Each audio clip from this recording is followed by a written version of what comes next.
Bob Costas interviews Renaissance man Pootie Tang. Pootie is promoting his upcoming movie, Sign Your Pity on the Runny Kind. We cut to the movie clip. There's a drug deal going down between Bad Biddy and Dirty D. Bad Biddy demonstrates the quality of his product by having a neighborhood kid sample it. Hey, I didn't write the movie. I'm just telling you what went down. Pootie Tang pulls up in a drop-top vet and crashes the deal. Dirty D orders his henchmen to put Pootie down. Pootie goes into Neo mode and dodges the bullets, deflecting some with his ponytail. He then takes off his magic belt and starts to whoop ass. Literally. He gives Bad Biddy a behind the back between the legs whooping before taking off and chasing down Dirty D. Next we get the backstory of Pootie and his best friend Truckee. Pootie always had his way with the women. All women. The ones who didn't know how to share their piece of the Pootie, they went into a frenzy, throwing Lil Man's big wheel out the window of their crib. Pootie's dad ruled with an iron fist and also an iron belt buckle. He'd snap Pootie with that belt like Indiana Jones snapping a whip. Unfortunately, Pootie's dad met his demise on the job in a strange attack. You gotta watch out for those gorillas in Chicago. On his deathbed, Daddy Pootie gave his son a few words of wisdom and handed down his ass-whooping belt. Pootie grows up to be a living legend. Pootie can do it all. Dance, act, sing, fight. Actually, Pootie don't even need to talk. He's out here turning a silent scream into a hit record. He even got Missy Elliott mixed up in this madness. There's strange women coming up and biting him on the shoulder, begging for just one night with Pootie. Pootie ain't got a heart that's cold, but he'll have your silly ass sipping milk out of bowl. Now what's good for Pootie ain't good for the corporations, mainly Lecter Corporation. See, Pootie's doing PSAs telling kids to eat healthy, don't drink, don't smoke.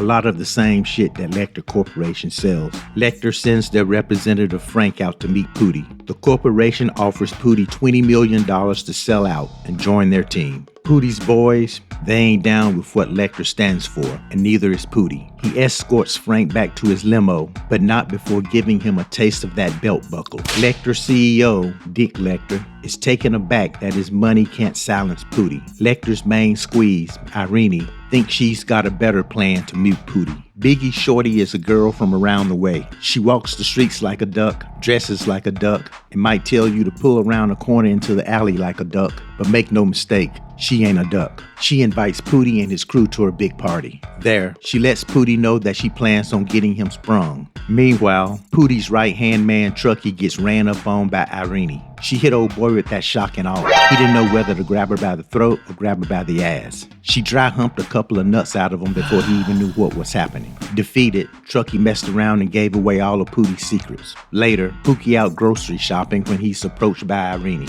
Irene is a one-woman campaign of pleasure and pain. She slapped Pootie around and put that thing on him right there in the middle of aisle 4. Then Pootie wakes up in a thick haze of ass and titties. He done lost his magic belt, and Irene has coerced him to sign a contract with Lecter Corporation. This contract states that Lecter can do whatever they want with Pootie's name and image. Pootie done sold out without selling out. News of the partnership between Pootie and Lecter Corporation hits the streets. Pootie is devastated. Biggie Shorty is there to console him in his time of need. She's also there to finish off what Irene started, to get him to scratch her itch. After Shorty done got her a piece of Pootie, she offers him a getaway so that he can get his head right, but only after she can have a second helping of Pootie. Before Pootie departs on his journey, Truckee confesses to him that he gave Irene the information that brought him down. Truckee feels bad and offers to join Pootie on his sabbatical. They travel out to the country to become one with nature, but them city boys ain't cut out for the fields, and Truckee makes a hasty return home. Pootie stays behind. Meanwhile, Lecter's profits are at an all-time high.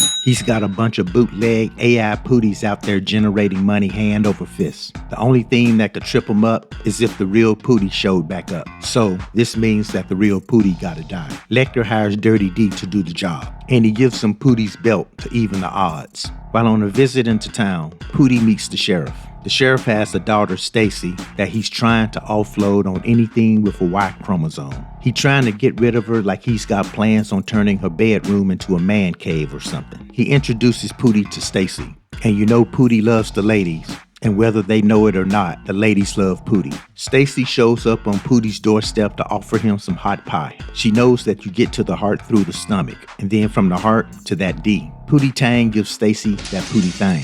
Well, apparently, Stacy discusses her love life with her dad because the sheriff found out that Pootie got biblical with his daughter. The sheriff ain't about all that hit it and quit it, so Pootie better start doing some ring shopping. The two men's marriage planning is interrupted by Dirty D. He's there to finish off Pootie once and for all. Watch out, Sheriff, this is serious business. With the magic belt, Dirty D is riding on false confidence. The two men face off. Pootie regains the belt. Right jab, right cross, first round KO. Nice work, Pootie. Now don't forget, Stacy wants an outdoor wedding. It's wedding day. Before the event can get started, Truckee arrives and tells Pootie that he's got to return because Lecter has taken over the community. Pootie jets, but the sheriff didn't rent out this cornfield for nothing. Shit, somebody get married. It's next man up. Congrats, Truckee. Meet your bride, Stacy. Lecter's holding a press conference announcing the opening of another one of his heart-clogging hamburger joints. Pootie crashes the party. Lecter lets Pootie know that he's rolling deep in these streets. Pootie gonna have to fight 1 versus 100. Okay, 2 versus 100. Biggie Shorty is a rough rider. First man down, Lecter. And then begins a sequence of ass kickery where each member of the attacking mob waits orderly for their turn to get beat up. Pootie prevails. Shorty stops Lecter from getting away, and then Pootie puts his belt to Lecter's backside. Shorty announces her future plans to marry Pootie. Her plans, not his. The couple dot their I's and cross their T's by visiting Irene and giving her a small measure of revenge. Finally, we return to the Costas interview and realize that you've just watched a movie inside of a movie clip inside of a movie. Shit is deep. Sadatay.